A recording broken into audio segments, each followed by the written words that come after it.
Hello students, my name is Wasim Hassan and I am supposed to teach you mathematics class 10th. Today's topic is surface, areas and volume. Before discussing this thing, we should know what basically the volume is and area is. But discussing that, I should discuss with you what is a 2D system, what is a 3D system, and in fact, what is a 1D, 2D, and 3D. And today we know about the fourth dimensional, we know about the fifth dimension, we know about the sixth D also.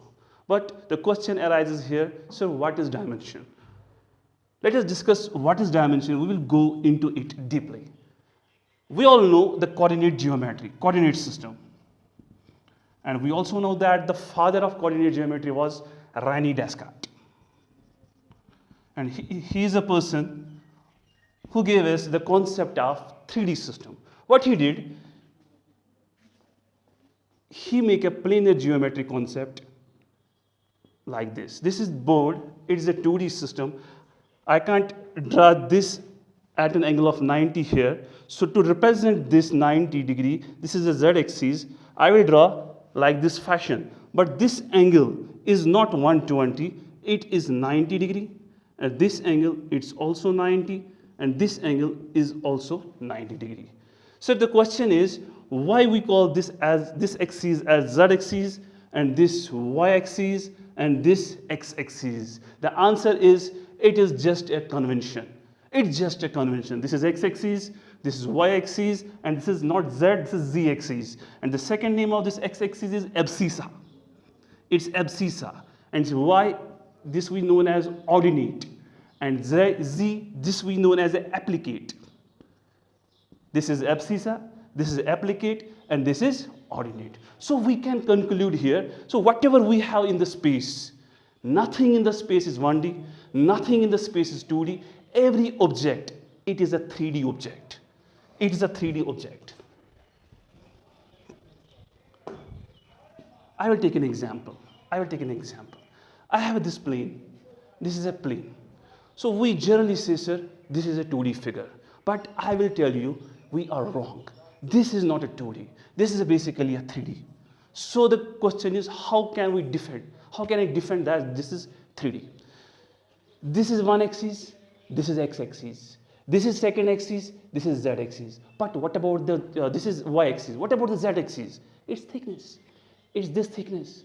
If we make this thickness equivalent to 0, that means, sir, you will say that we have 2D system. But think, if we make the z-axis equivalent to 0, this thing will not exist. It is simple. If you make the z equal to 0, this will vanish. कोई चीज होगी ही नहीं. That means जब z में 0 बनाऊंगा, yeah, I can say like this. If I make x equivalent to 0, y equivalent to 0 और z equivalent to 0, there is nothing like that. कोई चीज है ही नहीं स्पेस में. अगर मैं ये नॉन जीरो बना रहा हूँ, ये नॉन जीरो बना और z को 0 बना रहा हूँ, कोई भी चीज है ही नहीं. So what is the thing? Thing is that, sir, every object, every physical object, it is a 3D system. Right? So discussing the areas and volume, we should discuss how we can say 3D system. How can we discuss the 3D systems? Let's go into the 3D system now. 3D system are started by the solids. Solids are 3D objects. Solids are basically of two types. One is known as polyhedra. Second is known as solids of revolution. Polyhedra. The question is, what is a polyhedra? Polyhedra are those 3D objects which have the corners and which have the edge. Which have the corners and which have the edge. The polyhedra are basically up to the class 10th level. I'm teaching the class 10th, so I will just teach here the up to level of 10th class. Polyhedra are of two types here. One is known as prisms and second is known as pyramids. What about the solids of revolution? Solids of revolution are three types. One is known as cone, second is known as cylinder, and third is known as sphere. Right? So let us discuss what is a prism. This object, this is a prism. What is the shape? This is a hexagonal shape. But if I do one thing, if I compress this object like this, I am compressing it, I am making this edge not zero but negligible as compared to what? Its other two dimensions. It will look like this. This is hexagon. This is hexagon. If I take this object and I do one thing, I will extrude it. Extrude command is in AutoCAD. Extrude means you are extruding it, right? But you are keeping the back plane at a fixed position. That means you are increasing its length. But what will happen? The face, the front object will look like the same. It's a hexagon and the back is again a hexagon and its height get increased. That means its length gets increased and it will look like this. This we know as a prisms because it has a corner here, it has a corner here, it has a 6 corners and edges. Am I clear about this? This is known as a hexagonal prism. That means prisms are of various types. The basic prism, it is a triangular prism. Second, it is a square prism. Third, it is a pentagonal prism. Right? Then we have hexagonal prism. So it depends upon the number of sides of the base. You have the triangle, it's known as a triangular prism. You have the square, its square is here. This is known as a square prism because base is square. Then we have the pentagonal prism. Pentagon is here, the base is here, it's a pentagonal prism. Then hexagonal prism, then we can have the heptagonal prism, then we can have the octagonal prism, then we can have what? Nonagonal, and then we have a decagonal prism. Clear? Now let's come to the pyramid. What is pyramid? Same here. Pyramids are of same types. It's a triangular, not prism. It will be a triangular pyramid, right? Then we have the square pyramid. Then we have the pentagonal pyramid. Then we have hexagonal. Then we have heptagonal. Then we have octagonal. Then nonagonal. Then deca, and so on. Clear? Let us discuss now, sir, what is prism? Please be here. This is a what? This is a triangle. And we all know its center will lie here, right? I will do one thing. I will stand an axis here, which is at an angle of 90 degree with the base. 90 degree with the base. Its height. Let we take height equal to 30 centimeter or 20 centimeter. It's a supposition, right? And then what we will do, we will make in one line which will connect this vertex with the top. Like this. And second, this point and this point will be connected like this. That means the area of this surface will again be a triangle. And same from this side and same from this side. That means this will look like this.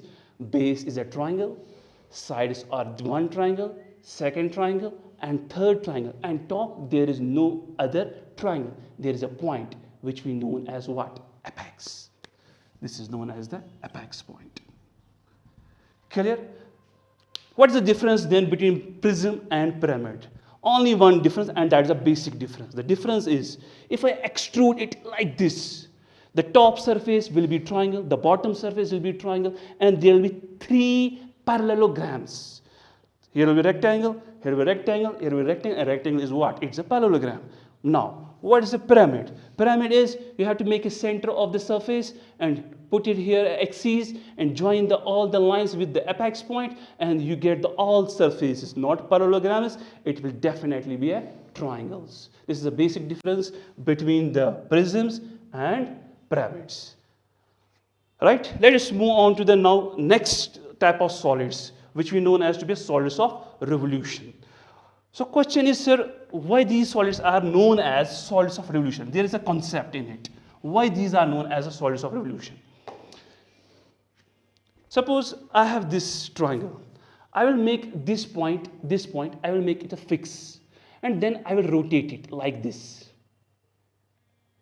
It will traverse a trajectory. When it will traverse a trajectory, it will make a some 3D object. It will be a hypothetical 3D object with a sum of radius and with some height. So what is the basic 2D surface which we rotate to get the cone? It is a right angle triangle. It's a right angle triangle. When you have this object like this, you make this side as a fix. This is a convention to show that the side is fixed. When you make this fix, I will name it here A, B and C. I will make AB as a fix. Then I will rotate this BC. Let it be R. I will rotate it. When it will get rotated, so definitely it will traverse base. And base will be a what? It will be a circle. And this slant height will traverse like this. And it will traverse a curved surface area of the cone. I will make a 3D object on a board. And board is 2D object. I will make it like this. Right? So this height from this point, this is known as the H, height of the cone. And from this point to this point, this is known as the R. This is the R of radius. Right? So we discussed it how the cone is what? Made from the 2D surface. Now let us discuss about the cylinder. How the cylinder is made. This is sucar. Right? If I make this side fix it and this side I will rotate like this, it will get rotate like this. The trajectory will it make, this will be a what? It will be a circle, base circle, and it's the same line here. It will be a top circle and a curved surface aega, which is known as a curved surface area of cylinder. So how many surfaces? Top surface, this is a what? Area of circle. Bottom surface, another circle, and curved surface. That means I am creating cylinder. I am creating a cylinder by a what? A rectangle or a square. Am I clear about it? Now let's go for the sphere. This is a circle, right? If I make a diameter like this is the diameter, I will make it what? Fix. Then I will rotate not 360 degree. I will rotate just 180 degree. That's like this. Make it is a first position. I am trajectorying it. I am trajectorying. I am starting here. I am starting here. I am just rotating. This is the first point. I am rotating, and this is a point which meets that point where from I started. So it is conversing a trajectory. This trajectory is nothing. It's creating a structure. It's creating a 3D like a football, a 3D like a cricket ball. That's a sphere. So I am creating a sphere from a circle. Am I clear about it? Now we will discuss what we have to teach in this chapter. This was the basics where from the cube has come. This is the basic where from the cone has come, where from the sphere has come. Right? Let us discuss now our exercise number 1. In this chapter, we have to discuss about the fifth shapes. One shape is it's a cube.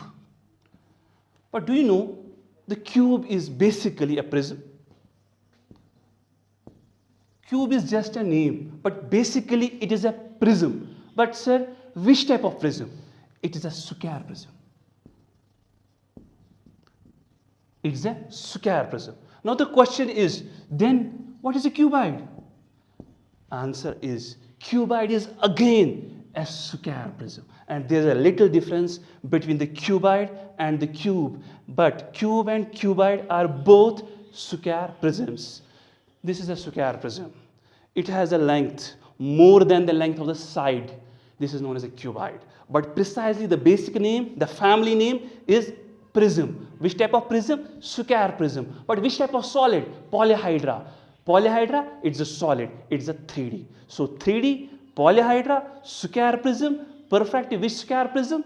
It is a cuboid and cube. If I make one thing, I decrease the length, height. I make the height equivalent to the side. The height will be equivalent to this side, will be equivalent to this side. The cuboid will get changed into the cube. But still, it will remain as a square prism. And when we talk about the cuboid, it is still what? A square prism.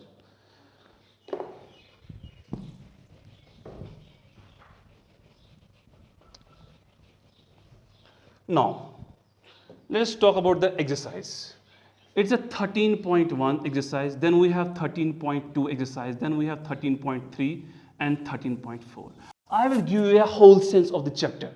What do we have to discuss from the beginning to final point in this chapter? First exercise is based on only and only areas.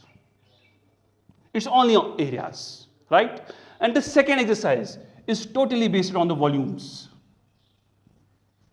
But the third exercise is based on the conversion. It's based on the conversion, right? If we change the shape, which thing will remain constant and what will happen to the dimensions? The length will get increased, the diameter get decreased, but total capacity, total volume will remain constant. And 13.4 exercise is based on the whole sum of the questions. The question from 13.1, 13.2 and 13.3. This is the whole a look at the surface areas and volumes. Now let us take the exercise first. That is a 13.1. Exercise first. What the question says? Question is this. Question says 2 cubes, each of volume 64 centimeter cube. 2 cubes are there. This is a 1 cube. This is cube, right? It has a volume equivalent to what? 64 centimeter cube. We can say, since volume of a cube is equal to 64 centimeter cube. Let us say the side is equivalent to x. Simply, this side will be also x centimeter. This will be x centimeter and the height will definitely be equivalent to x centimeter. Then I will read the question furthermore. 64 centimeter cube are joining end to end. What does that mean, end to end? Imagine this thing. Take it, this is a cuboid, right? I'll just break up here. Equivalent to this height is equivalent to this and this is equivalent to this. If we can imagine the thing, if I just cut it in between, it will one cube will be in my left hand and second cube will be in my right hand. Now join them. When I will join 2 cubes, it will become a cuboid, not a cube. It's a simple thing. It will become a what? Cube. But the question is, sir, does every dimension change here? No. Only one dimension changes. Which dimension? This dimension. This dimension, this length. If this is a x and this is a x, it will become 2x. But this will remain as a x and this will remain as x. Hope I am clear to all of you. Right? What we'll write here? Let side of cube be equal to x centimeter, which I write. Right? Then we know that, what we know? Volume of cube is equal to side cube. That's a x cube cubic centimeter. That's a centimeter cube. Cubic centimeter. Here we can say cubic units. Volume of cube. What is the volume of cube? It is 64. And this is x cube. Or I can write like this. X cube is equal to 64. We know this, which implies x is a cube root of 64. Clear? But we also know this, 64 is a cube root of, it's a 4 cube. This is x cube and this cube root goes, x is equal to 4 centimeter. Right? So what we found, this x is equal to 4 centimeter. Now the question is not only saying calculate the side of the cube. What the question says? Question says find the surface area of the resulting cuboid. We have to find the what? Resulting area. That's the total surface area of the cuboid. So x is equivalent to 4 centimeter. So remember another formula. Total surface area of cuboid is equal twice. This is a cuboid here. I will make a cuboid here.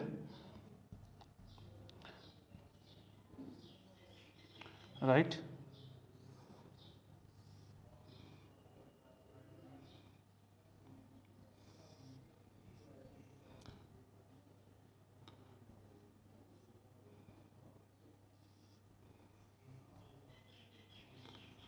Right?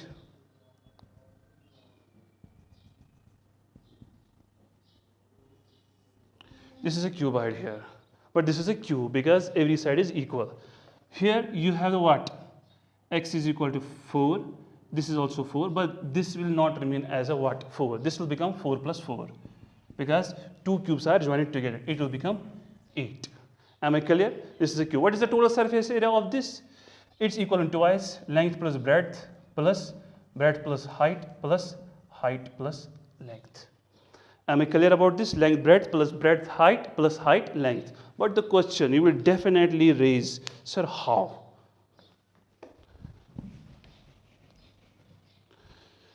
This is cuboid. Clear? Please. This is length. This is height. This is a plane, a rectangle plane. We know the area of rectangle. It's a length into height. So this area is length into height. But where from the two come? This area, back and pay same area, the area of this plane and the area of this plane will be the same. That is a what? Length breadth and length breadth. I can write it like this also. It's a length breadth plus length breadth. Then what? Breadth height. Where is breadth? Where is breadth? This is height, this is breadth. So this is the area of this side. And again the area of this side. This is again the twice. Breadth height plus breadth height. Then similarly, height and length. That is this. Clear? So again it will be HL plus HL. And I can summarize it like this. So what we have to do now? Just put the value and get the answer. So we conclude that length is not 4, length is 8. So it is 8. What is the B? It will definitely be 4. Plus what's B? It is 4. Height it is 4. Plus height it is 4. But what is length? It is 8. 4 8 are 32. Plus 4 4 are 16. 4 are 32. Clear? So what is the sum? It's 80. I have done it already. Its calculation, it's 2 into 80. The answer is 160 centimeters square. What is this? This is a total surface area of cuboid. Which cuboid? That cuboid which I made from the two cubes joining end to end.